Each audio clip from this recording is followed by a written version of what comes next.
very happy to have Senator Ben Cardin as our senator because he's very strong on a lot of environmental issues like mountaintop removal and keeping the bay clean. And we just are very excited because we know that he can give us a strong climate bill. We shouldn't let, industries like big coal, big oil, bankroll Congress into abandoning clean energy legislation.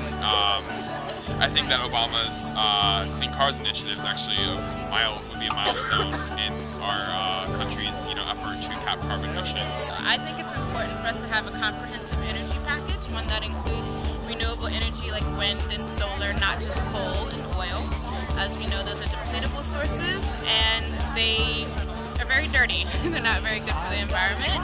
Versus sun, it's everywhere. It's everywhere. You can't overstate it. It's always going to be there, at least for the next billion years or so, according to science. We need a price on carbon so that we can have more renewable energy and that we can have more locally grown products, more public transit, and have a better environment for everybody. The United States is in a unique position to take leadership globally on this issue, and the only way to do that is to establish strong domestic climate legislation. And what that means is a firm cap and trade where permits are sold to companies initially and not given away, and those permits are then gradually reduced. And I think that that's really the only solution to create a policy that immediately addresses climate change, because it is a really imminent issue. The rest of the international community is waiting for the U.S. to show that it's really at the table, really willing to take action. We went to Copenhagen last December and we didn't have a whole lot of concrete commitments that we could point to and say we're definitely going to get this done. So in order to bring developing countries on board and get them to commit through actions, we need to show that we're going to commit resources for deforestation, for climate adaptation and mitigation. We need to invest in a clean energy economy because the ice caps are melting and I need a place to live. I would like to see a climate legislation without subsidies for clean coal and carbon sequestration technology, because I don't believe that it's as clean as it says it is, and I don't believe that extracting the coal is clean at all. It's pretty weak. It's watered down. It's pretty lame. We need to make it better. Using up resources for offshore oil drilling is not going to last very long.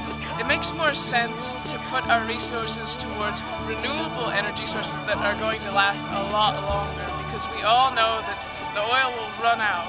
Even though we have tough economic times now, it's nothing compared to what we'll face in the future if we don't mitigate carbon emissions right now. The point of the climate legislation should be to help the climate and nothing else. And it needs to be strong legislation, and we shouldn't beat around the bush, because Nixon did strong climate, not environmental policy, so Obama should beat him in that. I'm a really big proponent of environmental justice, and I feel like right now a lot of our fossil fuel practices are really oppressing people in other countries and extracting their resources without them getting very big benefits from it. This is an issue that's affecting people all over the world, and it's affecting wildlife, it affects our ecosystems, and strong legislation from the top is something that could really have an effect to mitigate the effects of climate change. We need justice, and part of creating justice is creating a just world for everybody, including people who live in areas that are affected by climate change, climate refugees from all over the world. It's for our children's children and all that. That was like our grandparents, so it's for us. That's why we need real climate change. I want the Earth to be livable in 50 years. The United States has been a leader before. We should be a leader now. We need strong federal climate change legislation that will lower our greenhouse gas emissions and invest in clean, renewable energy so that we can be at the forefront of the green tech revolution. Passing the federal climate legislation. In 2010's the year. We're going to send a message to all those people that think environmentalists are crazy. Happy Earth Day.